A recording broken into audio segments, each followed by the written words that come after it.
Amen. Alors, nos Bibles dans Genèse 1, verset 28 à 29. Genèse 1, verset 28 à 29.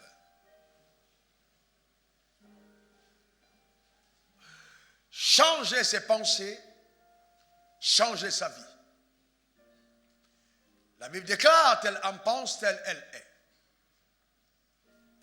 Il est important que nous puissions être enseignés au sujet de la pensée. Car l'être humain est un être pensant. Regardons ce qui est écrit dans Genèse 1, verset 28 à 29. Dieu, on y va ensemble, Dieu les bénit et Dieu leur dit, soyez féconds, multipliez, remplissez la terre et l'assujettissez et dominez sur les poissons de la mer, sur les oiseaux du ciel et sur tout animal qui se meut sur la terre. Et Dieu dit, voici je vous donne toutes les bêtes portant de la sémence qui est à la surface de toute la terre, et tout arbre ayant en lui du fruit d'arbre et portant de la sémence, ce sera votre nourriture. Vous pouvez vous asseoir. Voyez-vous, quand Dieu crée l'homme et le place dans le jardin d'Éden, il bénit l'homme. Il dit à l'homme, je vous donne toute herbe verte portant de la sémence qui est à la surface de toute la terre, et tout arbre ayant en lui du fruit d'arbre et portant la sémence, ce sera votre nourriture. Arrêtons-nous là un moment. Imaginez que Dieu vous place dans un jardin et vous bénisse et vous dit, je vous donne du fruit d'arbre portant de la sémence, ce sera votre nourriture. Quelle sera votre première réaction dans le jardin? La première réaction sera de réfléchir sur les paroles qui vous ont été données. Premièrement, Dieu dit, il me donne du fruit d'arbre portant de la sémence. Donc, je dois réfléchir et examiner autour de moi pour voir quels sont les arbres qui ont les fruits. Et quels sont les arbres qui ont des fruits qui ont de la sémence.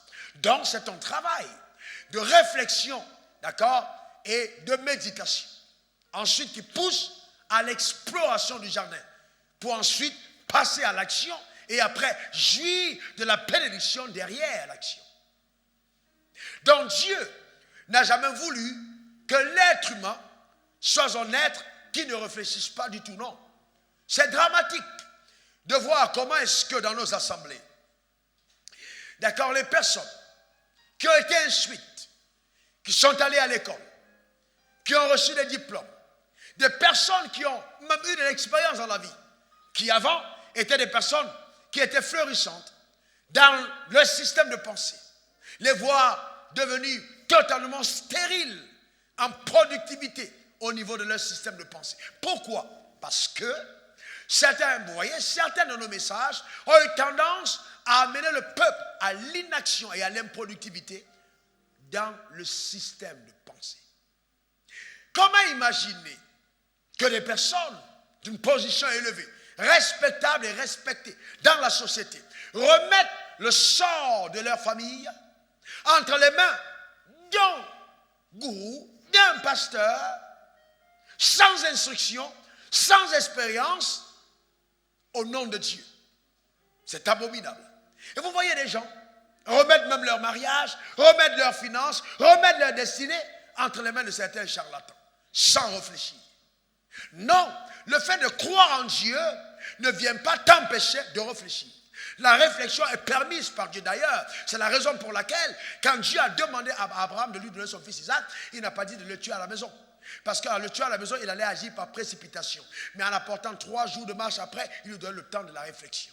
Notre Dieu est un Dieu qui aime la réflexion. Est-ce que vous me comprenez? Et non, vous n'avez pas besoin de comprendre. Vous n'avez pas besoin de comprendre. Faites seulement ce que je vous dis. Non. Non, vous avez besoin de comprendre. Si vous n'avez pas compris, ne faites pas, car ce qui n'est pas fruit de conviction est péché. Marie, qui a reçu la visite de l'ange, elle pose la question à l'ange. Elle dit, ange, c'est vrai, tu m'as dit, je vais avoir un enfant. Mais comment cela se fera-t-il? Luc 1, verset 34 à 35. Comment cela se fera-t-il?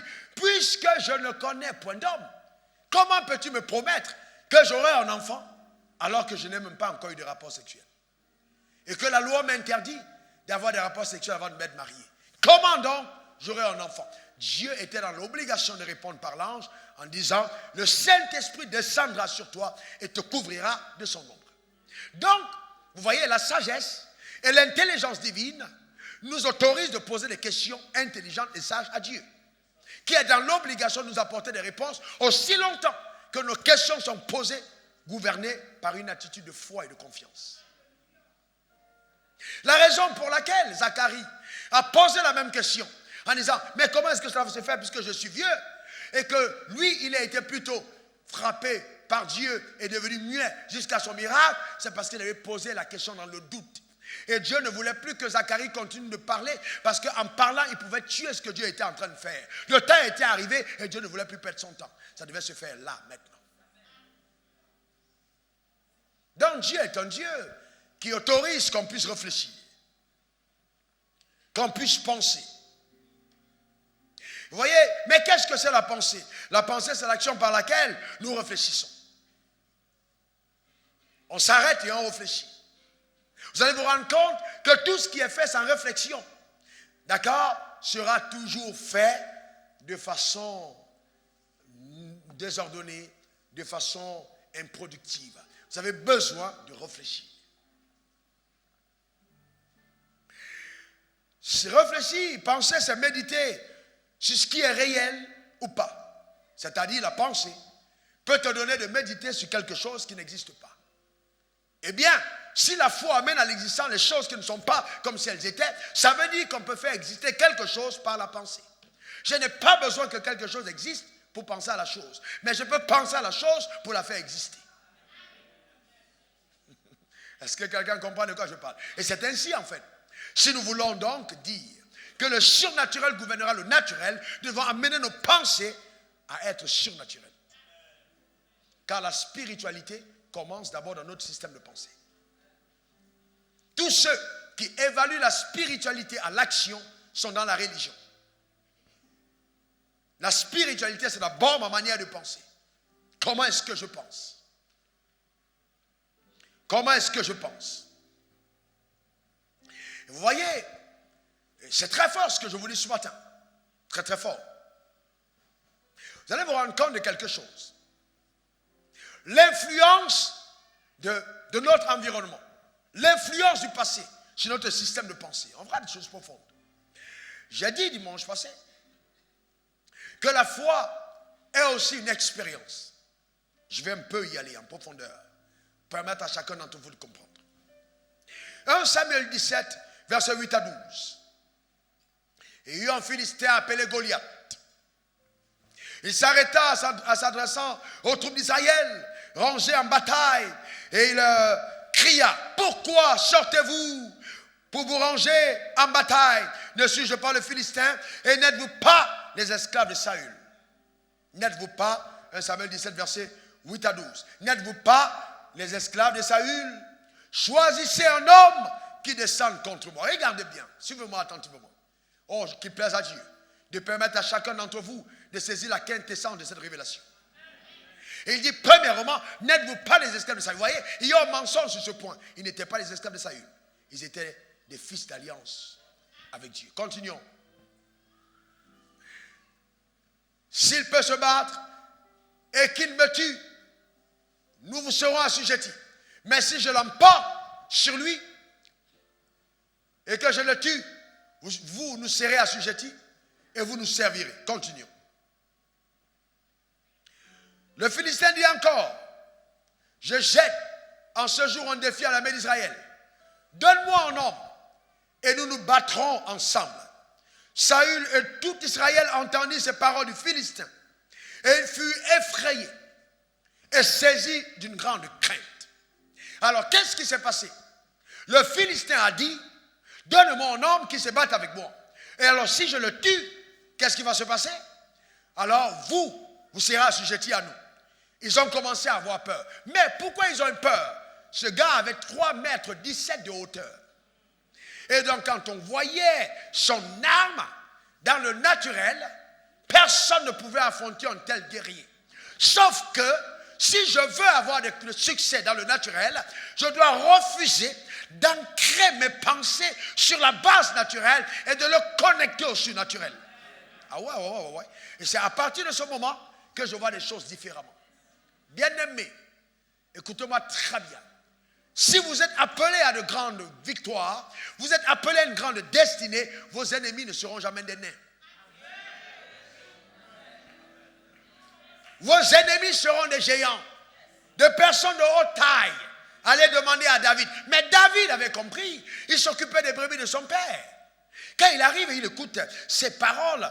Oh non. Regardez verset 28, 26. David dit aux hommes qui se trouvent auprès de lui.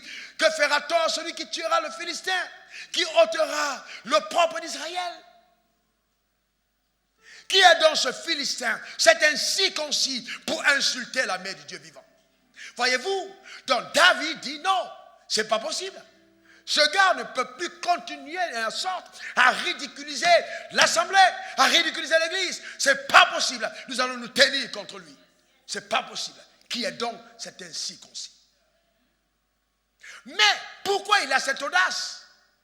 Pourquoi est-ce qu'il peut penser de la sorte? Parce qu'il a eu des expériences avec Dieu qui ont donc changé radicalement sa manière de penser. Voilà un jeune homme qui est en brousse, 16 ans, 15 ans, luttant contre le lion et le terrassant. Mais quand il va lutter contre le lion, il est en train de s'occuper des brebis de son père. Et il dit certainement à Dieu, Père, regarde, on m'a confié des brebis. Si une se perd, mon père me causera des problèmes. Donne-moi la force pour aller combattre. Et caché dans la brousse, quand il n'y a aucune caméra, quand il n'y a pas de WhatsApp, quand il n'y a pas de Facebook, quand personne ne le voit, il s'entraîne à penser et à se connecter au ciel. Il tue le lion et il tue l'ours. Et donc quand il rencontre Goliath, il a déjà l'expérience de la fidélité de Dieu. Il sait que son Dieu est fidèle. Sauf qu'il comprend que les enjeux sont plus élevés. Là, il s'agissait des brebis de son père. Mais là, il s'agit du peuple d'Israël. Il dit non. C'était toujours le même peuple. Il dit non, je ne peux pas rester là de rien faire. Je sais que le Dieu qui a été avec moi face au lion et à l'ours sera avec moi face à ce Philistin. J'irai me battre. Donc il a ancré ses pensées, pas en tenant compte des réalités, mais de son alliance infaillible avec le Dieu Tout-Puissant. Voilà. C'est comme ça qu'il a réfléchi. Là où tout le monde avait peur, David a pris courage. Voyez-vous, vous comprenez ceci. Quand vous êtes entraîné à penser comme Dieu veut que vous pensiez, vous ne faites plus de vos ennemis. Vous faites de vos ennemis les ennemis de Dieu. Et s'ils sont trop grands pour vous, ils sont trop petits pour Dieu. Ce n'est pas vous qui combattez, c'est Dieu qui combat pour vous. Est-ce que quelqu'un comprend de quoi je parle? C'est très important. Si nous nous arrêtons à l'église, et nous sommes là tout le temps, nous chantons, notre Dieu est grand, notre Dieu est merveilleux, et nous sortons de l'église, et nous avons des visions qui ressemblent aux sauterelles, nous sommes en train de nous moquer de notre Dieu. Vous voyez, face à Goliath, David n'a pas fait comme je vois beaucoup de croyants faire. Je vais d'abord prier, je vais savoir quelle est la volonté de Dieu. Et ils mettent 15 ans à prier pour savoir si Dieu veut qu'ils parlent à leurs voisins. Entre-temps, le gars, il est mort. Papa, tu veux que j'aille évangéliser? Papa, est-ce que je dois parler de Dieu à mon patron? Papa, est-ce que je dois... Non, en un certain moment, c'est l'expérience. Tu sais que Dieu aime qu'on gagne les âmes. Tu n'as plus besoin de prier. Le païen qui est juste à côté doit entendre parler de l'évangile. Tu n'as pas besoin de prier à nouveau. Tu as donné 1 million. Dieu t'a ouvert des portes. Tu as commencé à avoir des centaines de millions. Est-ce que tu as besoin de prier pour augmenter ton montant? Non, ça devient une expérience. Et là, tu sais que le mécanisme du principe s'est déclenché chaque fois que tu augmentes. D'accord, donc maintenant tu passes à 10 millions, après tu passes à 15 millions. Dieu n'a plus besoin de te parler. À un certain moment, la foi devient une expérience. Parce qu'on connaît Dieu. David connaissait Dieu. David connaissait la parole de Dieu. David connaissait le cœur de Dieu. David connaissait les intérêts de Dieu. Et à partir de ça, il prenait une décision rapide. Pourquoi est-ce que nous avons beaucoup de personnes improductives? Elles arrivent à l'église et puis elles disent, oh pasteur, depuis que je suis à l'église, je vois mes affaires ne marchent pas. Mais depuis que tu es à l'église, tu ne réfléchis plus. C'est ça le problème. Tu pries seulement, oh, et même toi-même, tu pries. Même quand Dieu veut te parler, tu es en train de prier. Il dit, calme-toi, laisse-moi te... Voilà. Tout le temps, tu cries. Il y a un moment, il faut être calme. Amen. Pourquoi est-ce que tu cries tant? Est-ce que tu comprends? Est-ce que Dieu est de l'autre côté? Il n'est pas 1 kilomètre, il est dans ta chambre. Pourquoi tu cries tant? Reste calme. C'est souvent dans le calme qu'on entend ce vent doux et léger qui souffle. Dieu a souvent envie de parler avec toi. Il a envie d'avoir en face de lui quelqu'un d'intelligent et de raisonné. Est-ce que quelqu'un comprend de quoi je parle? C'est très important. Bien-aimé, la capacité, notez ça, de prendre des décisions rapides et importantes, tout en restant déterminé, est indispensable pour réussir dans la vie. Des décisions rapides et importantes. Moi, en tant qu'homme d'affaires, je me suis rendu compte, on m'a demandé, mais comment tu fais? Je réfléchis rapidement et je me décide vite. Souvent, si tu te mets 10 minutes à attendre, tu passes à côté d'une opportunité en or. Et il y a des décisions, une fois qu'elles sont prises, tu dois être téméraire. Car la décision fixe le but et la détermination l'atteint. Même si aujourd'hui, je me retrouvais la tête dans la gueule du diable, je ne vais jamais dire qu'il a ma tête dans la tête, impossible. Les hommes comme moi ne meurent pas parce que tata mata. Non, ce n'est pas possible. C'est un mensonge. Il n'est qu'un menteur. Tout ce qu'il fait est mensonge. Même s'il te dit tu es malade, tu dis tu mens. Il n'y a pas d'argent dans ton compte, tu mens. Il n'y a aucune vérité qui vient de lui. Est-ce que quelqu'un comprend de quoi je parle? Et la parole de Dieu est vérité. C'est ça, bien-aimé. Entraîner son système de pensée à s'élever dans les hauteurs de Dieu. Ce ne sont pas les déclarations stériles de l'Assemblée, mais une vie d'une foi dynamique et réelle. D'accord? David s'est décidé. Il est allé affronter Goliath. Il savait que Dieu était avec lui. Il n'a pas pris le temps d'aller. Tu bien aimé, Dieu est avec toi. Pourquoi tu passes tout ce temps à prendre une décision? Il est déjà avec toi. Tu réussiras dans tout ce que tu entreprendras. Est-ce que vous savez qu'il y a une dimension d'alliance ou même dans ton erreur, Dieu bénit l'erreur? Même dans ton erreur, Dieu bénit l'erreur. Il bénit même l'erreur. Même quand on a chassé Ismaël de la maison, Dieu a rendu visite dans le désert et la femme criait. Dieu dit, j'entends la voix de l'enfant. Donc ce n'est pas tes pleurs qui me meuvent. J'ai une alliance avec le sang qui coule dans le ventre dans les veines de ses enfants. Donc ce n'est pas ta prière, c'est le sang. C'est l'alliance. Il est venu bénir Ismaël dans le désert. Chassé de la maison de son père. Est-ce que vous comprenez de quoi je parle? Le Dieu avec lequel on est, il est simplement incroyable. Même tes erreurs seront bénies. Et tes erreurs vont fleurir. Et puis Dieu va te dire, mon fils, j'ai béni pour protéger notre relation. Mais laisse tomber, je ne suis pas dedans. Laisse tomber ça, je ne suis pas dedans. Est-ce que quelqu'un comprend de quoi je parle? Cette affaire a marché, mais je ne suis pas dedans, laisse tomber. Est-ce que vous êtes avec moi? Ne pensez pas toujours que Dieu soit obligé de tout fermer, toutes les portes. Souvent, il laisse les portes ouvertes. Il est jaloux de la relation d'alliance. Il fait prospérer les voies, mais après il te retire de ses voies en disant, laisse tomber. C'est ça la grandeur dans le royaume des cieux, la vraie grandeur. Quand on retrouve le chemin de la volonté parfaite et qu'on se détourne de ce qui à l'apparence était en train de fleurir, mais c'était hors des desseins réels de Dieu pour nous. Arrêtons ces histoires où on pense simplement que non, dans tous les cas, il faut que tu te roules par terre 15 fois pour que Dieu te donne juste une petite maison. Changez de regard à l'égard de votre Dieu. Changez de mentalité. Est-ce que quelqu'un comprend de quoi je parle? N'oubliez jamais que c'est ta pensée qui autorise la foi. Si tu n'as pas pensé, la foi n'entre pas dans ton cœur. C'est ta pensée qui autorise la foi. C'est-à-dire quoi en français plus facile? Pour que la foi naisse dans ton cœur, il faut que ta pensée dise, je suis d'accord. Dieu peut tout te dire, mais tu choisis de penser le contraire. C'est là ta décision. Dieu peut te dire, je te lèverai. Je peux te dire, je bénirai ta maison. Je peux te dire, je bénirai tes projets. Je peux te dire, je bénirai tes affaires. Je peux te dire, je bénirai ton ministère. Mais ta pensée te sort du canal de ta destinée. Ta pensée. Donc ta pensée autorise la foi. Ta pensée valorise les propos de Dieu ou les dégrade. C'est pour ça qu'il faut faire attention. Bien-aimé, il faut faire très attention. Notre pensée. Pour que j'accepte quelque chose. Vous savez, il y a des gens... J'ai reçu des gens, ils viennent, ils veulent que tu pries pour eux, mais ils sont constamment en train de penser que le malheur les pourchasse. J'ai dit, hey, tu es peut-être parti dans tous les hommes de Dieu de la terre, mais tu es devant moi. Donc ici, le malheur ne te pourchasse pas. Oh non, on va me tuer, on va me tuer, on va me tuer. Vous voyez, c'est ça. La pensée n'a jamais autorisé le miracle de Dieu. Et ces gens finissent dans la déchéance.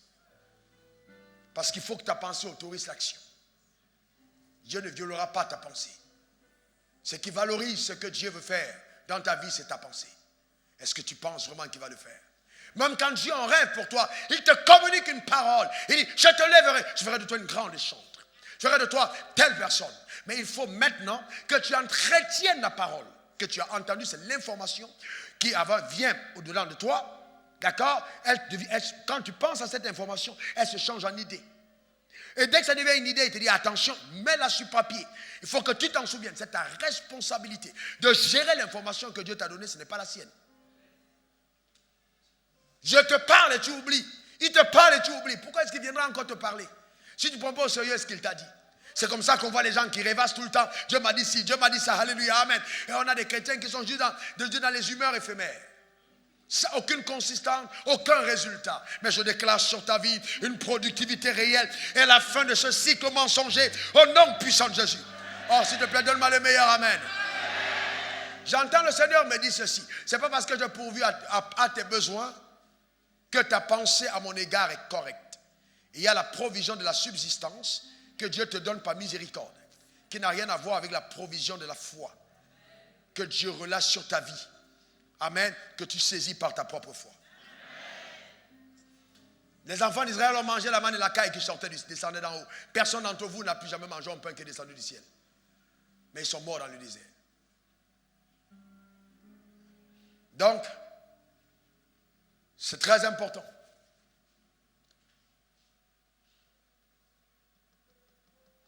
Donc, il est important que tu développes la culture de la pensée, la fidélité de Dieu. C'est très important. Et vous savez, vous voyez, souvent, vous voyez les choses que les mystiques, les spirites, ils font. Vous pensez que c'est... Non, ils ont copié ce qui est fait dans la Bible et ils l'enseignent dans un autre espace. Ce sont des principes bibliques. Par exemple, on parle de la pensée positive. C'est biblique en fait. Le principe est biblique. Même s'ils l'ont transporté et transplanté pour opérer dans un autre univers. Parce que vous voyez, quand je parle, vous m'entendez, c'est mon corps, je parle, c'est la voix de mon corps. Mais, par exemple, il y a des personnes qui m'entendent parler, ils disent, bon, c'est incroyable la manière de parler, de penser, de parler. En français, si cohérent, si profond. Non, ça naît de la méditation. Donc, j'ai d'abord conçu cela à l'intérieur. Ce n'est pas le hasard. J'ai structuré dans la méditation. J'ai passé du temps à la réflexion. Donc, quand je parle, il y a une cohérence parce qu'il y a une anticipation. Je lis mes pensées à une vitesse rapide et je les aligne pour qu'elles soient cohérentes dans mon discours. Mais au-delà de mon discours, mes pensées et tes pensées sont les voix de ton esprit. Donc Dieu peut écouter tes cris sans que tu ne cries. Quelqu'un n'a pas compris de quoi je parle. Tu peux être là, tu n'as pas crié, mais tu cries. Faites attention, ce n'est pas parce que quelqu'un ne se plaint pas qu'il ne se plaint pas. Vous faites du mal à un loin de Dieu. Il ne dit rien, mais il a mal au cœur, son cœur crie. Parce qu'à l'intérieur, il pense au mal, c'est déjà un cri. Et le ciel l'entend. Il n'a pas besoin de parler. Parce que la pensée est la voix de l'esprit. Et la parole est la voix du corps. C'est pourquoi quand tu penses à quelque chose, ton esprit laisse entendre des échos de ta voix à l'extérieur. Et tout ce qui ressemble à ça est attiré par ça. Une femme qui est constamment en train de se lamenter va toujours rencontrer un mari qui est violent.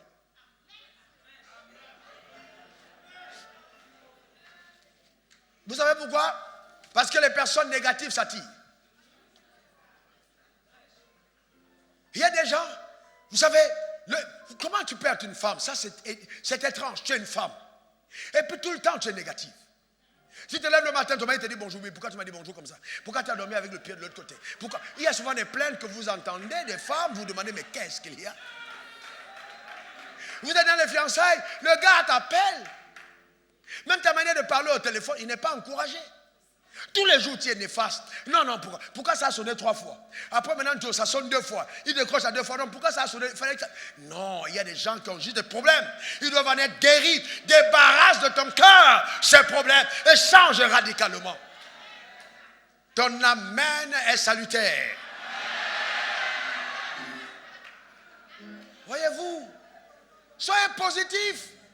Soyez positive, soyez rayonnante, soyez souriante. Vous savez, un homme a bien envie d'avoir une compagne qui l'encourage, qui voit une personne sur laquelle... Et c'est pour ça que Dalila a pu avoir Samson, parce qu'il pouvait poser la tête sur la cuisse. Il y a des femmes qui te posent, elles commencent à te causer des... Elle dit, tu luttes dehors, tu luttes dedans. Non, ma soeur, ce n'est pas normal. Amen. Est-ce que quelqu'un comprend de quoi je parle? Sois une femme de repos pour ton homme. Est-ce que quelqu'un comprend de quoi je parle? Ton rôle, ce n'est pas simplement de dépenser son blé, c'est d'apaiser son âme. C'est pour ça que tu es une aide et tu dois concevoir cela. Travaille dans ton cœur, travaille dans ta vie et des pensées positives sont un encouragement pour ton mari. Pour une femme, c'est important. C'est très important. Même quand il veut baisser les bras, dis-lui, ça va encore aller.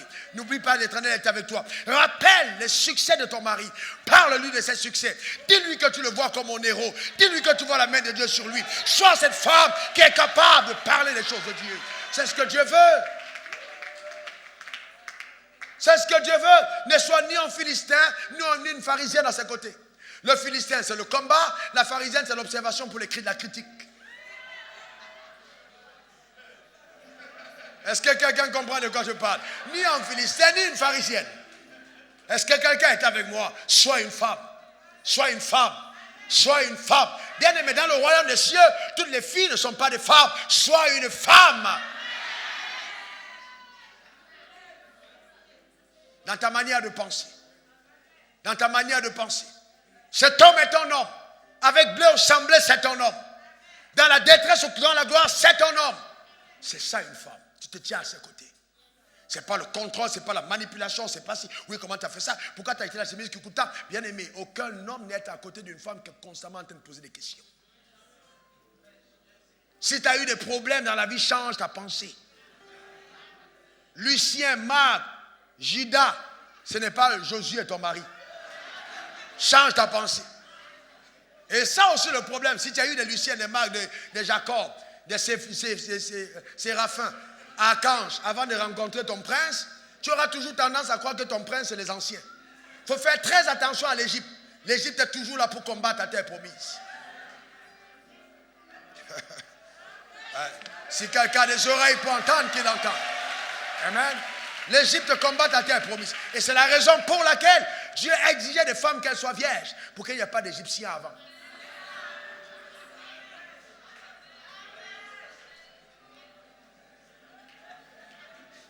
Amen. Donc tu ne peux pas changer ta vie si ton système de pensée n'a pas changé. Change ta vie. Adopte ton système de pensée aux pensées de Dieu. C'est pour ça que la Bible dit dans Hébreux 4, verset 12, car la parole de Dieu est vivante et efficace, plus tranchante qu'une épée quelconque à deux tranchants, pénétrante, jusqu'à séparer, partager, âme et esprit, jointure et moelle. Elle juge les sentiments et les pensées du cœur. Donc la parole vient juger les sentiments et les pensées du cœur. C'est-à-dire quoi? Quand j'ai une parole, une pensée à l'intérieur de moi, la Bible, et la parole de Dieu vient. Elle pénètre. Est-ce que ce que tu penses est de Dieu ou pas? D'accord? Parce que ton âme, c'est ton ancienne nature. C'est là où ça réside. D'accord? Là où ça réside. Mais l'esprit est nouveau. Et il y a un conflit entre ton esprit et ton âme. Mais ton esprit doit gouverner ta vie. Donc, toutes les fois que tu penses comme ta mère a pensé. Tu penses comme ton père a pensé. Comme tu as vu les gens penser autour de toi. Mais Dieu dit non. À partir de maintenant, tu n'es ni africain, ni américain, ni etc. Tu penses comme dans le royaume des cieux. Et donc, tout se passe à l'intérieur. Si tu n'as pas changé dedans, jamais tu ne changeras à l'extérieur. Les gens sont étonnés de certains résultats. Mais la profondeur, c'est la pensée. Vos résultats, ce sont les fruits de l'arbre et vos pensées, ce sont ses racines. Vos pensées sont des racines, alors que vos résultats, ce sont des fruits. Donc, si vous voyez des mauvais fruits, traitez la racine. Ne cassez pas la branche, elle n'est pas fautive. Elle ne fait que donner ce que la racine a permis qu'elle produise. C'est ça le problème. Donc le vrai combat, ce n'est ni ton frère, ni ta soeur, ni ta tante, ni ton oncle. Le vrai combat, ce sont tes pensées. Qu'est-ce que tu autorises dans tes pensées?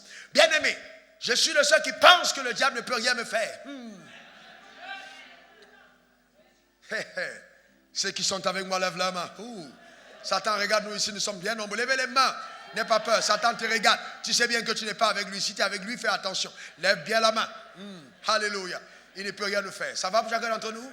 Romains 12, verset 2. Ne vous conformez pas au siècle présent, mais soyez transformés par le renouvellement de l'intelligence, afin que vous discerniez quelle est la volonté de Dieu, ce qui est bon, agréable et parfait. Alors, je m'arrête là un moment. Qu'est-ce que la Bible dit? Ne vous conformez pas au siècle présent. Logiquement, on aurait dit, n'agissez pas comme les païens. Non. L'apôtre Paul va plus loin. Il dit, soyez transformés par le renouvellement de votre intelligence. Parce qu'il sait que l'action est précédée par la pensée. Donc si je change ma pensée, je ne serai plus conforme au monde. C'est pour ça que la Bible parle de vos vaines manières de penser et de vivre. Parce que la pensée précède le mode de vie. C'est le mode de pensée qui détermine le mode de vie. Voyez-vous? Donc il faut faire attention à la pensée. Et il faut traiter ces problèmes au niveau de la pensée. C'est d'abord au niveau de la pensée qu'il faut régler les problèmes, au niveau de ta pensée. Et vous voyez, les expériences de la vie sont téméraires. Même quand on les a dépassées, elles ne veulent pas nous quitter et continuent d'être présentes dans notre système de pensée. C'est ça les expériences. Elles ne veulent pas partir. Elles ne veulent pas partir. Elles veulent être présentes. Regardons un exemple patent. Un bon exemple de la Bible. Nombre 13, verset 32 à Nombre 14, verset 1. Je vais lire. Et il décriait devant les enfants d'Israël le pays qu'ils avaient exploré. Et il dit, le pays que nous avons parcouru pour l'explorer est un pays qui dévore ses habitants. Tous ceux que nous y avons vus sont des hommes de haute taille. Et nous y avons vu des géants, enfants d'Anak, de la race des géants. Nous étions à nos yeux et à leurs yeux comme des sauterelles. Arrêtons-nous là un moment. Nous étions à nos yeux et à leurs yeux. Voici une belle histoire. Dieu promet la terre promise. Libère le peuple d'Israël de la captivité. Après la manifestation des plaies les plus incroyables, 10 plaies farouches, ils sortent. Ils ont vécu l'assèchement miraculeux de la mer Rouge. Ils ont vu la manne et la caille. Ils ont bu l'eau du rocher. Ils sont à quelques pas de la terre promise. Après tous ces efforts. Après tous ces efforts. Après tous ces efforts. Voilà maintenant que Moïse dit, j'enverrai 12 personnes de l'autre côté pour qu'ils aillent explorer. Bien aimé, quand vous êtes un leader, faites attention aux leaders que vous établissez. Faites très attention, parce qu'ils peuvent bousiller le travail. Alors qu'est-ce qui se passe? Les 12 s'en vont. Quand ils reviennent, c'est eux qui donnent le rapport. Ils disent, le pays est bon, c'est bon, un bon pays. Mais non, nous étions à nos yeux, je suis d'accord. Mais dit à leurs yeux, c'est de l'intoxication. À leurs yeux, comment vous pouvez imaginer ce que l'autre pense? Ah non, quand j'ai vu comment il m'a regardé, je suis sûr qu'il a... Comment tu peux imaginer ce que lui il pense? Est-ce qu'il t'a dit quelque chose? Non, c'est toi qui as le problème. Comment tu peux penser à la place d'autrui? Et puis même, si quelqu'un pense n'importe quoi de toi, ce n'est pas ça qui est important. Ce qui est important, c'est comment tu vois les choses. Est-ce que vous comprenez? Nous étions à nos propres yeux comme les sauterelles. Et vous savez, faites attention, ne permettez à personne de vous voir comme vous n'êtes pas. Et souvent, permettez-vous de vous voir comme vous-même vous n'êtes pas. Ne considérez pas ce que vous êtes, mais considérez ce que vous êtes en lui. C'est ça. Et regardez la suite. Toute l'assemblée éleva la voix et poussa les cris. Et le peuple pleura toute la nuit. Et une nuit, au lieu de prier toute la nuit, ils ont pleuré toute la nuit. Une nuit de pleurs. Oh Seigneur, oh les concombres d'Égypte. On aurait dû rester en Égypte. Voilà que Moïse est venu nous faire mourir. Voilà si, bien-aimé, arrête de te lamenter. Arrête de te lamenter. Quand Dieu te réserve quelque chose, il fait garder la chose par des géants pour que personne d'autre ne prenne. Et quand tu feras face à ces géants, alors Dieu, lui, il combattra pour toi, parce que les géants qui occupent ta terre sont là pour la garder. S'il avait laissé, on l'aurait dilapidé. Donc il a mis des gardiens qui sont là pour ta propriété.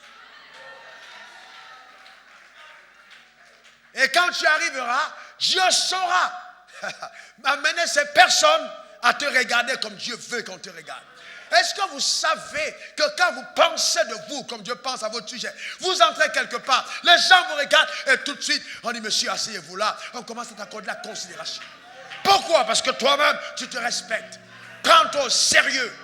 Est-ce que quelqu'un comprend de quoi je parle? Prends-toi au sérieux. C'est important. La pensée que nous avons de nous-mêmes. Oh, que Dieu nous aide. Que Dieu nous aide. Regardez ce que Dieu dit dans Nombre 14, verset 11. Et l'Éternel dit à Moïse, jusqu'à quand ce peuple me méprisera-t-il? Donc chaque fois que vous pensez petit au sujet de Dieu, il considère que vous le méprisez. Chaque fois que tu dis que Dieu ne peut pas le faire, il considère que c'est un mépris. Jusqu'à quand me méprisera-t-il? Jusqu'à quand cette sœur va me mépriser? Jusqu'à quand cet homme va porter un regard de dédain sur ma personne? Jusqu'à quand me méprisera-t-il? Est-ce que quelqu'un comprend de quoi je parle? Est-ce que quelqu'un comprend de quoi je parle? Jusqu'à quand me méprisera-t-il? Oh, que quelqu'un dit, je ne mépriserai pas l'Éternel. Jusqu'à quand ne croira-t-il pas en moi, malgré tous les prodiges que j'ai faits au milieu de lui? Jusqu'à quand? Jusqu'à quand? Voyez comment est-ce que les leaders ont entraîné toute la multitude à ne pas croire en Dieu. C'est la même chose aujourd'hui. Oh, est-ce que vous croyez que Dieu peut faire ça? Est-ce que vous croyez que Dieu peut bénir un homme comme ça? Est-ce que vous croyez que Dieu peut... Il y a toujours des gens qui sont négatifs. Bien aimés, écoutez-moi très bien. Vous avez le choix de choisir l'autel qui vous nourrit.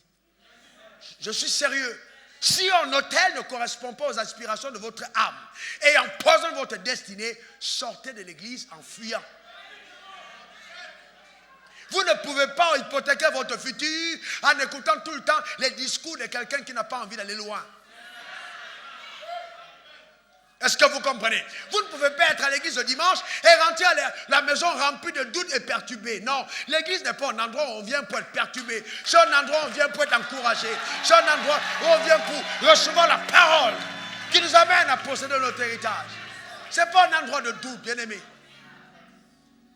Parce que souvent, quand les gens parlent, ils parlent de leurs expériences passées. Ces 10 espions parlaient comme des fabricants de briques. Sauf qu'ils oubliaient que Dieu les avait pris de la brique pour montrer qu'il était capable de faire de fabricant de la brique celui qui règne. Oui, l'évangile est puissant. Dieu prend l'indigent de la boue et le fait asseoir à la table des rois. Mais il y a beaucoup d'entre nous qui ne savent pas que l'indigent ne s'assoit pas à la table du roi avec la pensée de l'esclave. Et c'est pour ça que certains d'entre vous, vous avez attendu à l'antichambre dans le sas depuis longtemps. D'autres sont venus, sont entrés, se sont assis. Oh Seigneur, non. Dieu dit non. Là-dedans, ce sont les rois qui sont assis. J'ai un problème avec toi, je t'ai libéré, on est en alliance, mais tu es encore esclave. Oh Père, non. Tu es sorti du monde, mais le monde est encore en toi. Je vais t'amener là, mais tu ne penses pas bien. Quand tu vas t'asseoir avec les autres, tu vas les indisposer. Dans ta manière de penser, de réfléchir. Quand tu vas voir les culs avec lesquels on mange, tu vas commencer à te plaindre. Donc il faut d'abord que tu changes à l'intérieur. Donc il faut que le processus de changement de mentalité s'opère. C'est pourquoi il dit, bien-aimé, mon souhait, c'est que tu prospères à tous égards et sois en bonne santé. Comme prospère l'état de ton âme.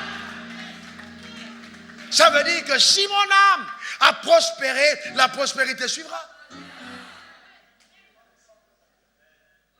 Pourquoi est-ce que les gens me disent, oh, dans votre assemblée, quand on vient, on a que les riches? Parce que, quand les gens arrivent ici, ils sont déridés. Toutes les inquiétudes et les lourdeurs de la vie, les poids, tous effacés. Donc les gens sont rajeunis. C'est pas, on n'a pas de hammam, on n'a pas de spa. Non, mais c'est plus que ça. On est dans une atmosphère où la parole est pompée, où les âmes sont... il y a quelque chose qui se passe à l'intérieur. Quand toi tu te lèves, tu sais que tu vas quelque part. Quand tu marches dans les rues, même les manguiers reconnaissent son autorité. Dans ta manière de réfléchir. Quand tu arrives, on sait que c'est toi qui es au contrôle. C'est toi qui es en charge. Pourquoi? C'est à l'intérieur. Le système de pensée. Alléluia. Amen. C'est très important, bien-aimés. Donc faites attention aux gens qui vous amènent toujours à voir comme des sauterelles, à voir comme des souris. Alors que vous êtes des cerfs, des lions, des personnes avec une capacité extraordinaire. Quand le lion rencontre la girafe, quelle que soit sa taille, il la poursuit. Il sait qu'il est le chef et il impose sa chefferie. Est-ce que vous comprenez? N'attendez pas que les choses vous soient soumises sans que vous ne puissiez combattre. Combattez dans vos pensées et soumettez-les avant que le combat n'ait lieu. Quand vous allez vous lancer pour courir, vous allez vous rendre compte que l'adversaire lui-même va remettre les armes en disant c'est terminé, il n'y a plus de combat à livrer. C'est dans la pensée. C'est dans la pensée que quelqu'un dit je posséderai mon territoire. J'accomplirai mes rêves. Je réaliserai les plans de Dieu. Je vivrai dans le succès. Car mes pensées me l'autorisent. Au nom de Jésus. Amen. Amen. Et Amen. C'est très important, bien-aimés. Sortez l'Égypte de vous. Sortez le système de pensée du monde de votre manière de voir. Et vous allez vous rendre compte que les choses vont devenir extrêmement puissantes et manifestes pour vous. Vous savez, ce monde dans lequel nous sommes ne vous donnera rien si vous n'avez rien. Je vous dis sérieusement, ce monde dans lequel nous sommes ne vous donnera rien si vous n'avez rien. Ceux qui vous disent le contraire, qui vous montrent des évidences de ce qu'ils ont obtenu de ce monde. Il faut être concret. Si vous n'avez pas le savoir en vous, on ne vous cherchera pas. Pourquoi vous êtes là, nombreux, premier culte, deuxième culte? Pourquoi vous êtes si nombreux à venir? Bien aimé, le jour où vous vous rendez compte que ce gars n'a rien, vous n'êtes pas là. Sauf quelques religieux qui vont s'asseoir là par sympathie, se souvenant que ce gars m'avait fait du bien, donc je reste quand même là par loyauté. Mais la majorité, vous allez chercher votre route pour partir. J'en suis conscient. Et c'est pourquoi tous les jours je progresse. Tous les jours, je me rapproche, je presse. Je continue d'avoir une longueur. Bien aimé, ces gars que vous voyez assis, qui sont des généraux dans la parole, s'ils sont assis à m'écouter comme ça, c'est parce que j'ai quelque chose à dire. Le jour où ils vont se rendre compte que ce gars, il parle, il ne fait que se redire, ils vont commencer à dire aux autres, vous ne pensez pas qu'il est temps de bâtir un veau d'or là maintenant? Mais je me dis, ce jour n'arrivera pas. Que quelqu'un dise le meilleur des amens. Parce que je suis une source intarissable. Est-ce que quelqu'un est avec moi? Ceux qui m'écoutent depuis 15 ans ne sont jamais rassasiés de m'écouter. Parce que je n'ai jamais été rassasié moi-même de l'écouter. Le jour où je suis déconnecté de lui, vous allez être déconnecté. Mais jamais, ce jour n'arrivera pas. Je serai toujours connecté. Amen. C'est très important. Pourquoi vous voyez des gens riches comme vous, bénis comme vous, venir devant moi, demandez mes conseils? Parce que vous savez qu'il a quelque chose. Vous pensez qu'on allait chercher Joseph en prison pour l'amener devant Pharaon parce qu'on voulait juste voir son visage? Non. D'ailleurs, c'était un gars qui était persona non grata, un prisonnier. On l'a cherché directement parce qu'il avait en lui la solution. Quand Dieu a placé en vous quelque chose, les gens viendront vous chercher. Quel que soit ce qui arrive, les gens vous chercheront. Amen. Quand vous avez quelque chose. Daniel, à cause de ses lumières, a été établi gouverneur. Qu'est-ce que tu as à l'intérieur? Armez-vous, ayez un bagage, soyez costaud, soyez solide, soyez des personnes avec quelque chose à l'intérieur. Parce que les gens vont prendre un billet d'avion, envoyer inviter quelqu'un de l'autre côté du monde, pour dire viens nous faire un séminaire de 3 jours, et puis dépenser des dizaines de milliers d'euros pour me déplacer et trucs. Vous pensez que c'est quoi? Parce qu'il y a quelque chose. Il ne faut pas être stupide. Parce qu'il y a quelque chose. Tant que vous avez quelque chose, les gens vont vous chercher. Dans l'église, doit tout faire pour avoir des lumières. Et ce n'est de la pensée. Réfléchissez. Réfléchissez. Soyez performants. Soyez excellents dans ce que vous faites. Vous allez vous rendre compte que Dieu va toujours vous ouvrir les portes les plus grandes. Souvent, Dieu veut t'exposer, mais il n'y a rien en toi qui mérite d'être exposé. Alors, il te cache par amour pour toi. Parce que si on te met devant, ce sera la honte. Il faut t'équiper. Il faut t'équiper. Les combats avec le lion et l'ours, quand personne n'est là, c'est utile. Parce que le jour où tu affrontes Goliath, ton discours même montre que tu connais Dieu. Est-ce que quelqu'un comprend de quoi je parle? C'est très important. Mais voyez, comment est-ce que ce cercle pense? Quand la Bible dit ne soyez pas conformés au siècle présent, ceux qui pensent comment? Ils pensent impur, ils pensent faux, ils pensent injuste, ils pensent déloyauté, ils pensent mensonge. C'est comme ça que le siècle présent pense. Vous rencontrez quelqu'un, vous voulez faire une affaire avec lui, mais il pense à comment vous escroquer. Non, non, bien aimé, chaque fois que vous faites le mal, vous vous tirez des flèches contre vous-même. Parce que le mal fait toujours du mal à celui qui fait le mal. Et quiconque est dans le bien est toujours gardé du mal. C'est ça la loi. Ne soyez pas bêtes, ni stupides. Pensez élevé. Philippiens 4, verset 8, du reste, mes frères, que tout ce qui est vrai, tout ce qui est honorable, tout ce qui est juste, tout ce qui est pur, tout ce qui est aimable, tout ce qui mérite l'approbation, tout ce qui est vertueux et digne de louange, soit l'objet de vos pensées. Ça veut dire que nous avons le droit d'exfiltrer les pensées rebelles, d'exfiltrer les pensées intruses, parce qu'elles n'ont pas leur place dans notre âme. Ça, c'est ton devoir. C'est ton devoir. Vous savez, si vous êtes là avec quelqu'un, puis subitement il est énervé. Et du coup, ça, le diable est très fort. Hein? Il vient te dire à le cœur l'oreille. Il dit, est-ce que tu te rappelles, tu voulais chanter le réveil, il t'a regardé comme ça.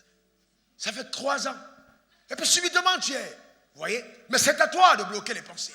Comment est-ce que le diable entre dans ta vie? C'est par les pensées, bien-aimé. C'est par les pensées. Tu commences à faire des rêves, tu as fait des accidents. Tu commences à faire des rêves, tes affaires ont échoué. Et tu commences à te dire, ah, certainement, ça arrive. Certainement, il y a des choses. Non, c'est le moment où il faut sanctionner. En disant à ces pensées, vous n'avez pas de place ici. Parce que, en fait, écoutez-moi très bien. S'ils viennent te donner une alerte, ils viennent te donner. En fait, si le diable pouvait le faire sans te prévenir, il l'aurait déjà fait. C'est qu'il a essayé tellement, ça ne marche pas qu'il est obligé de t'appeler à collaborer. Je ne sais pas si vous comprenez. Alors maintenant, je veux que tout le monde comprenne. Écoutez-moi bien. Il veut te faire un accident. Il n'arrive pas. Parce que le voleur ne prévient jamais. On dit le voleur ne vient que pour dérober, égorger et détruire. Donc s'il voulait voler, il ne va pas venir te dire. S'il te dit, c'est qu'il a essayé de voler, mais il n'arrive pas. Maintenant, il sait que le seul moyen de te voler, c'est de t'avertir. Pour que maintenant tu entretiennes la pensée du vol et tu ouvres le portail pour qu'il entre. Donc une fois que tu commences à avoir peur, tu autorises le vol à entrer par tes pensées. C'est pour ça que, justement, Job dit, d'accord, ce que je redoute, c'est ce qui m'arrive.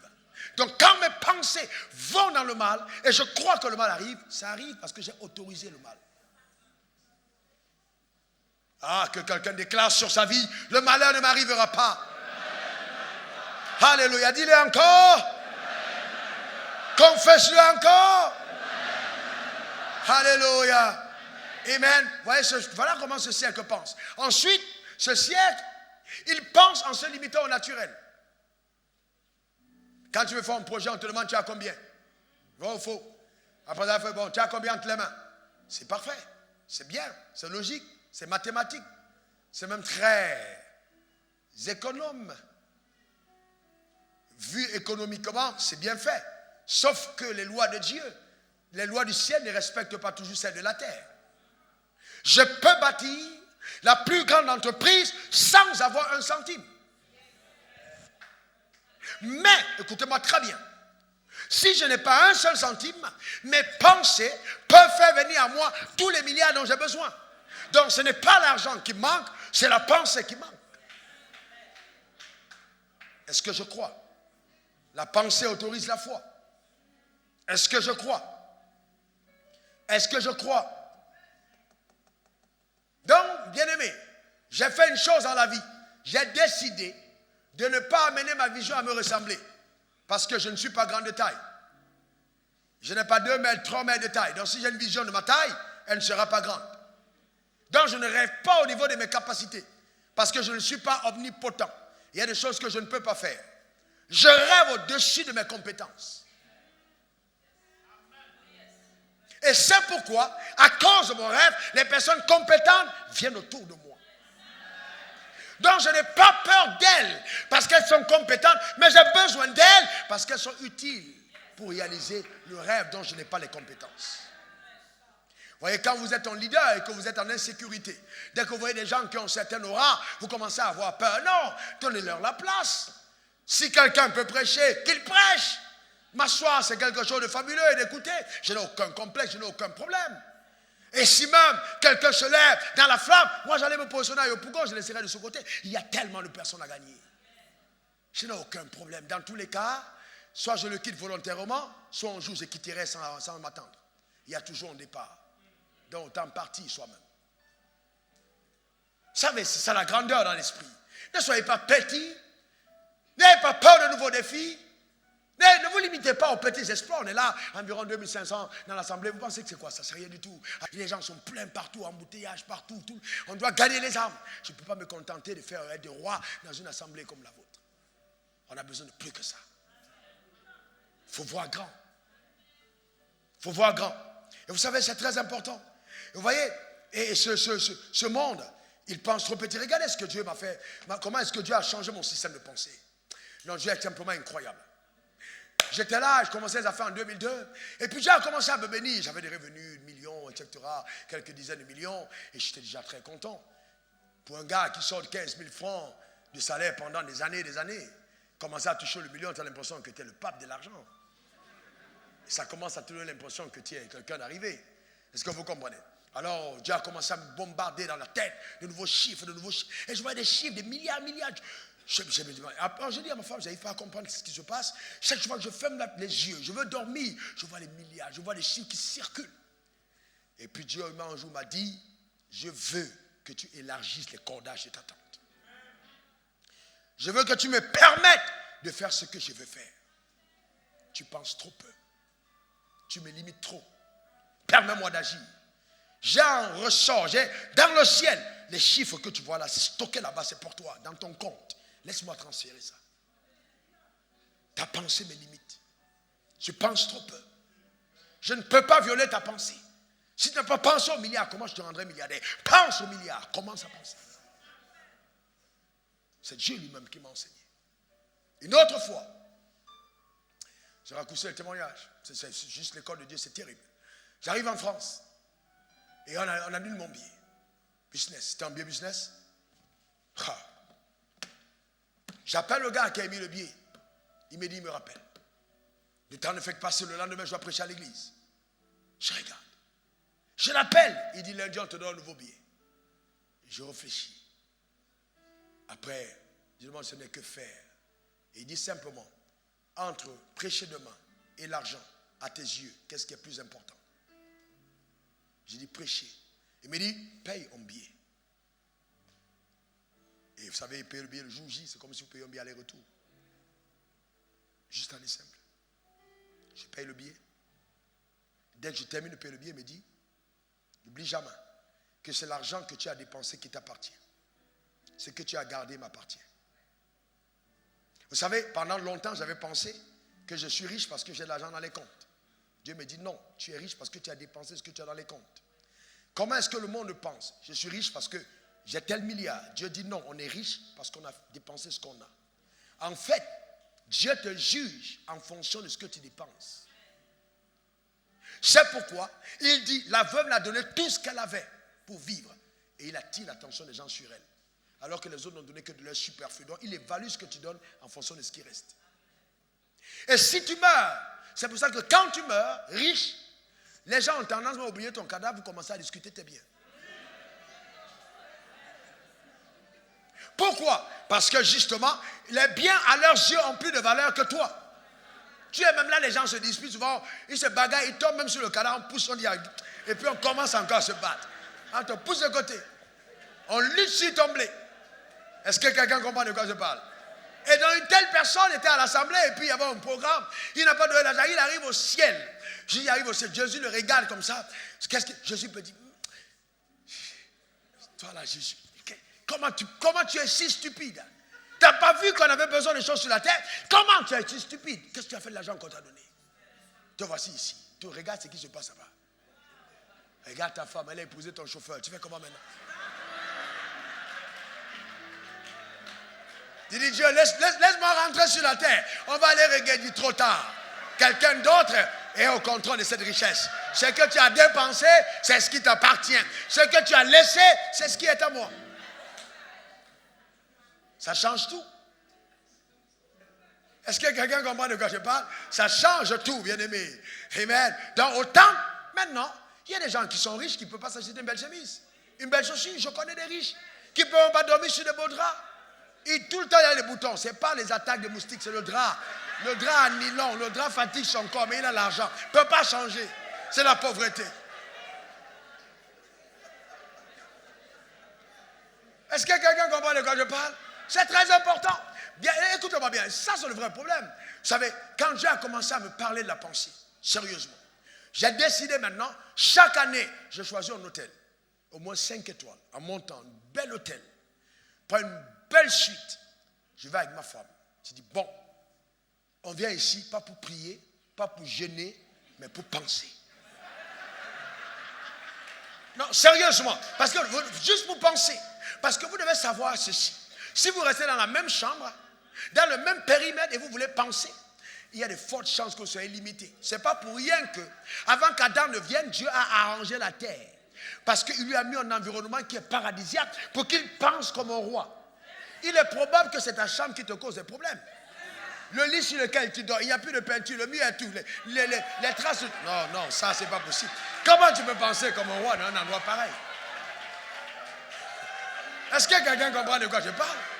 Donc il faut sortir de cet endroit de temps en temps. Ok, papa, non, j'ai pas d'argent pour aller à l'hôtel. Va juste dans un endroit qui est beau, assieds-toi là et pense. Même dans un jardin public, même va à la plage, regarde la nature et pense. Ne reste pas embrigadé, enfermé. Lève tes yeux. Il y a meilleur que ce que tu as déjà vu. Quand tu arrives dans un endroit et tu vois les gens qui arrivent dans l'endroit, quand tu es dans l'endroit, tu vois le service, tu vois les portes, tu vois les trucs, tu dis, Dieu, non, il faut changer.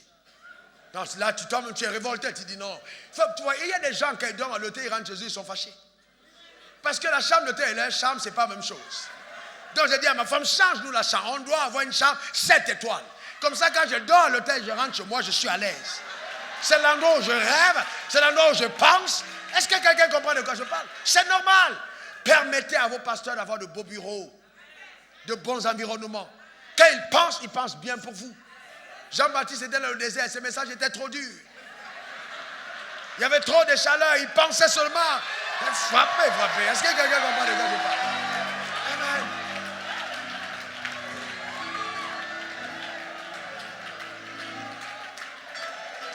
Est-ce que quelqu'un comprend de quoi je parle? Quelqu'un qui lui-même ne s'en sort pas, tout le temps qu'il vous prêche, il va vous dire non, vous ne pouvez pas vous en sortir sur la terre. C'est au ciel. Vous pensez que Dieu est bête, il ne vous donnera jamais rien. Et laissez les choses là aux païens. Je vous dis, le visage est froissé. C'est comme si lui-même il est énervé. Bien-aimé, c'est important. Bien-aimé, je vous garantis, c'est important. C'est très important. Même dans ta manière de dormir, quand je vais au lit, je repasse mon pyjama avant de dormir. Je me parfume. Vous savez, même les rêves, même dans le rêve, il n'y a pas d'influence. Tu rêves clair, il n'y a pas d'interruption dedans. Mesdames, ne servez pas vos maris comme si, servez-les comme des rois. Marie, n'acceptez pas les fourchettes à table, la fourchette est comme ça. Pourquoi? On doit changer la fourchette. Même les plats dans lesquels on te sert, quand tu prends pour manger, bien aimé, tu n'as pas besoin d'être Alassane, tu n'as pas besoin d'être Hollande, mais tu es quand même président chez toi. Est-ce que quelqu'un comprend de quoi je parle? Tu es quand même roi dans ta maison. Tu dois quand même régner chez toi. Est-ce que quelqu'un comprend de quoi je parle? C'est important. Mais Dieu, assure-toi que tu donnes quand même un peu de blé. Voilà. Il ne faut pas dire que voilà ce que le pasteur a dit. Non, il faut assurer. Il faut bien assurer. Hein? Que les garçons acclament. Amen. On assure. Alléluia. Amen. Amen. C'est ça être un chef. Ce n'est pas crier. Non. C'est assurer la royauté. C'est d'abord un comportement. Sinon, après, ça devient la religion, la manière d'être. C'est important. Vous savez, pendant longtemps, on a cru que la spiritualité n'avait rien à voir avec notre manière d'être. Alors qu'en fait, ça a tout à voir. Notre manière d'être, c'est ça la spiritualité. Tu es dans ta voiture, tout est cassé à l'intérieur, mais tu continues de rouler. Si longtemps que personne ne voit, ça ne te dérange pas. Bien aimé, ce que tu ne sais pas, c'est que tu es en train d'handicaper tes rêves. Ce que tu vois impacte ce que tu reproduis.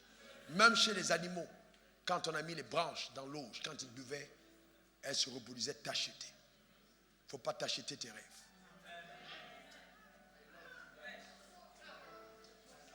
Il faut faire très attention. Alors maintenant, comment est-ce que je fais quand je veux changer mon système de pensée? Qui veut changer radicalement son système de pensée? Qui veut penser différemment? Amen. Bien-aimé, tu attends un homme qui viendra. Il va venir, mais souvent ta pensée peut le repousser. Vous savez, en tant que pasteur, j'ai tellement de témoignages. Une dame qui voulait épouser un gars, et puis elle attendait prier, le gars est venu. Il a attendu. Après, la fille a dit non, ça ne peut pas être lui. Quand je demande à la fille, c'est pourquoi? Elle dit non. Il est trop complet. Il a l'argent, il a les maisons, il a les voitures. Pasteur, il y a un piège derrière. Il y a un piège. En fait, sa pensée n'a jamais accepté qu'un gars comme ça, elle pourra le rencontrer. Elle espérait avoir un éboueur. Voilà. Mais quand Dieu te visite, souvent ta pensée peut rejeter ce que Dieu fait. Ce que Dieu fait. Pourquoi vous entendez les gens? Est-ce que c'est normal? Est-ce que c'est normal? Quelle est la norme? La norme, c'est le monde pour eux. Mais nous devons tout faire pour changer notre système de pensée. Ça vous intéresse? Alors, première chose pour changer son système de pensée, il faut prendre la résolution de renouveler son intelligence.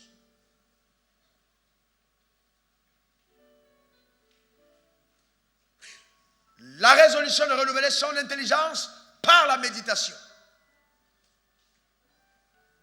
Josué 1, verset 8. Que ce livre de la loi ne s'éloigne point de ta bouche, médite le jour et nuit, pour agir fidèlement selon tout ce qui est écrit. Car c'est alors que tu auras du succès dans tes entreprises, c'est alors que tu réussiras. Pourquoi?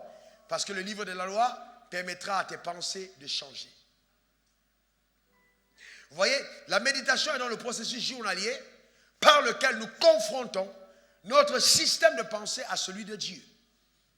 Et nous substituons nos mauvaises pensées aux pensées divines pour ensuite agir conformément à ce que prescrit la parole de Dieu.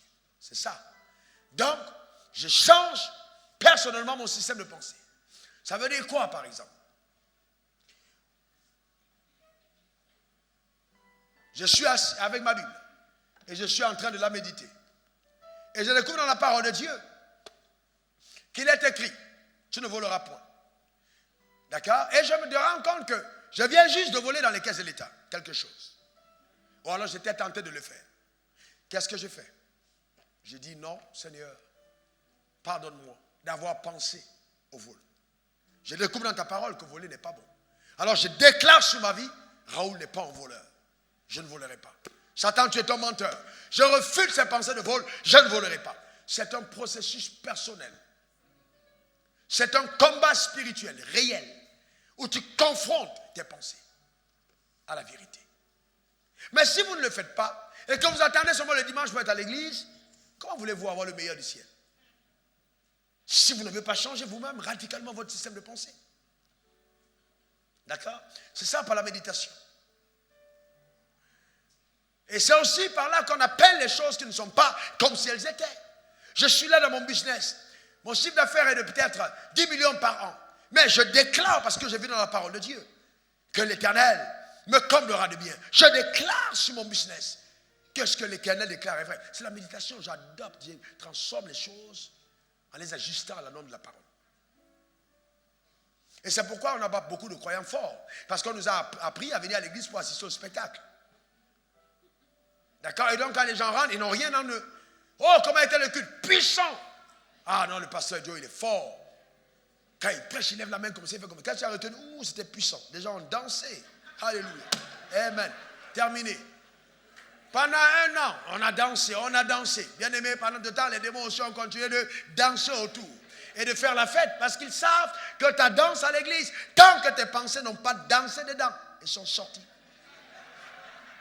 Lui, il continue de danser sur tes affaires. Vous voyez, c'est par le processus de la méditation qu'on refuse de considérer les réalités naturelles.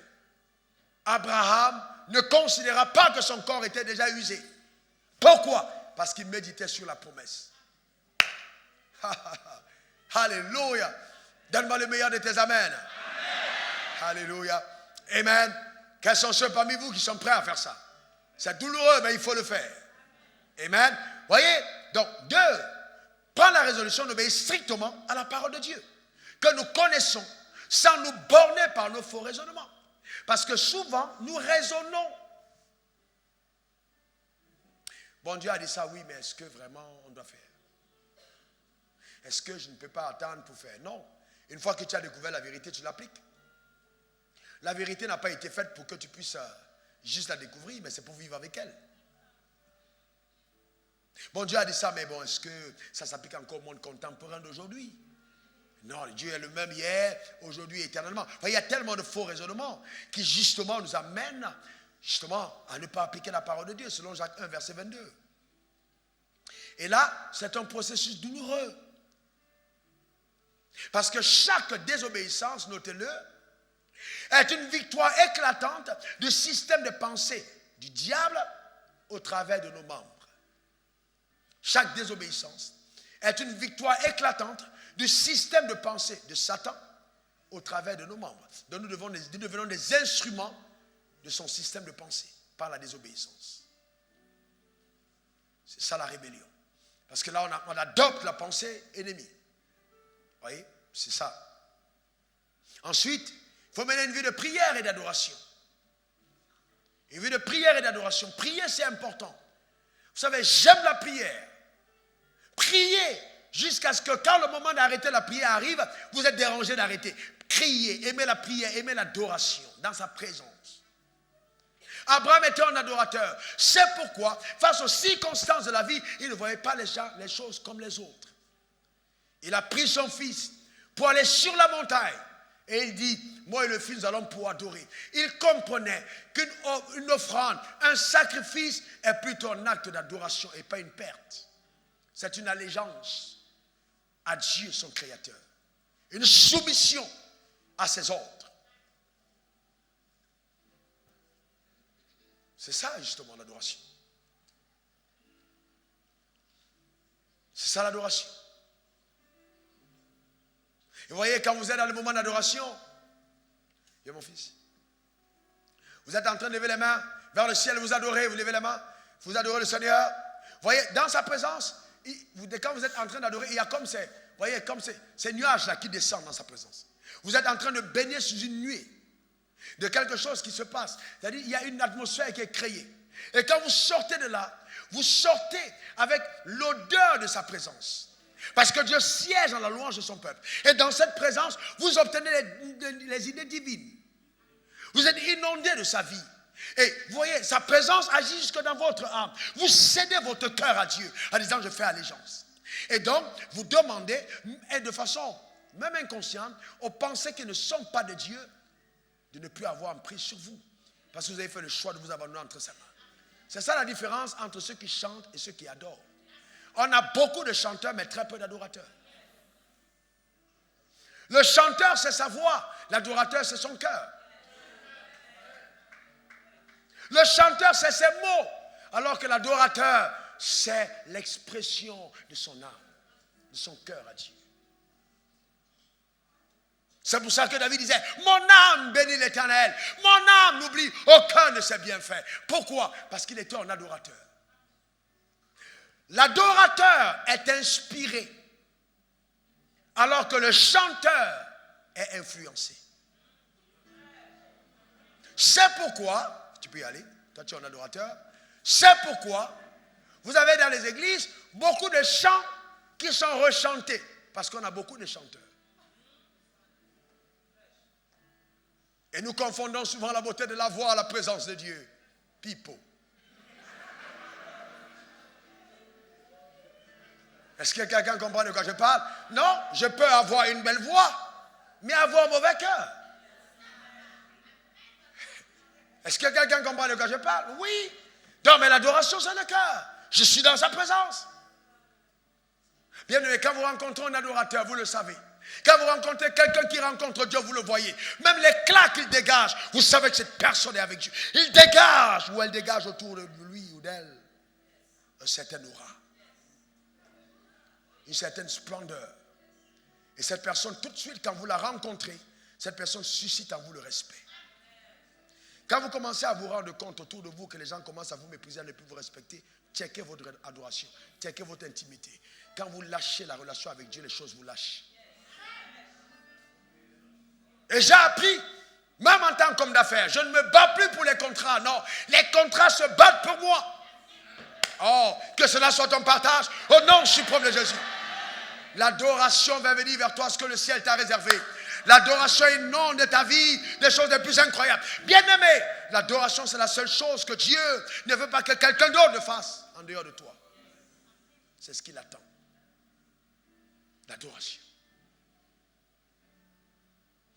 L'adoration. Et ton adorateur.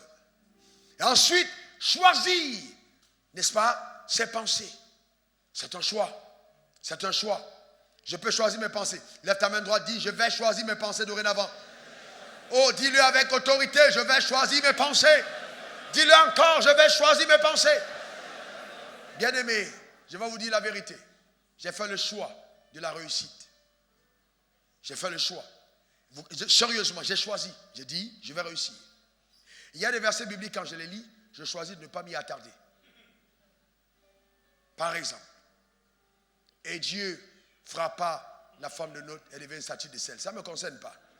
Je ne vais pas rester là-dessus parce que je n'ai pas envie de regarder en arrière, donc ce n'est pas mon instruction. Je vais pour mon instruction, mais je ne m'y attarde pas. Mais il y a des versets. Il ne considéra pas que son corps était déjà usé. C'est pourquoi, là je m'arrête. Parce qu'il y a quelque chose à découvrir qui est capable d'embellir mon existence. Il y a quelque chose à découvrir qui peut changer ma vie. Je m'y attarde. Les bontés de l'Éternel ne sont point épuisées.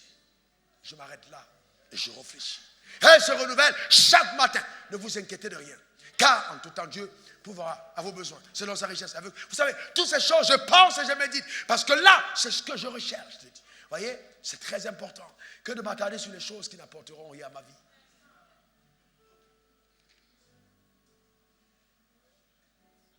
Est-ce que quelqu'un est avec moi? Tu peux changer tes pensées et tu peux choisir la vie que tu vas mener. C'est la foi. Arrêtez de dire que non, Dieu, laisse Dieu choisir ta vie. Dieu n'a jamais voulu choisir ta vie. Il t'a réservé une vie meilleure et il te dit qu'il te soit fait toi selon ta foi. Et ce sont tes pensées qui autorisent la foi. Donc cessez d'accuser Dieu. Il ne fait exception de personne. Si vous voyez quelqu'un de distingué, il s'est distingué dans ses pensées.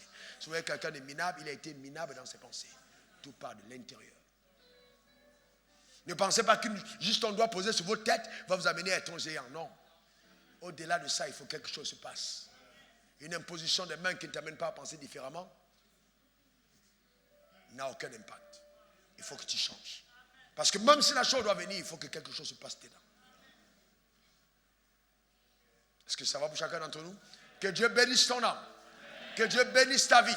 Pense différemment au sujet de ton pasteur, au sujet de ta vie, au sujet de ta femme, au sujet de ton mari. Pense différemment de ton futur. Il a un projet pour ta vie. Pense différemment. Que Dieu te bénisse richement. Et je maudis toutes les forteresses installées dans ton système de pensée qui te tirent vers l'arrière. Je les brise au nom suprême de Jésus. Je déclare que ce qui t'est arrivé hier n'arrivera pas aujourd'hui. Car l'Éternel est avec toi. Tu passes en notre palier de gloire par sa puissance au nom suprême de Jésus. Qu'il en soit ainsi. Qu'il en soit ainsi. Au nom suprême de Jésus, on dit Amen 3 fois.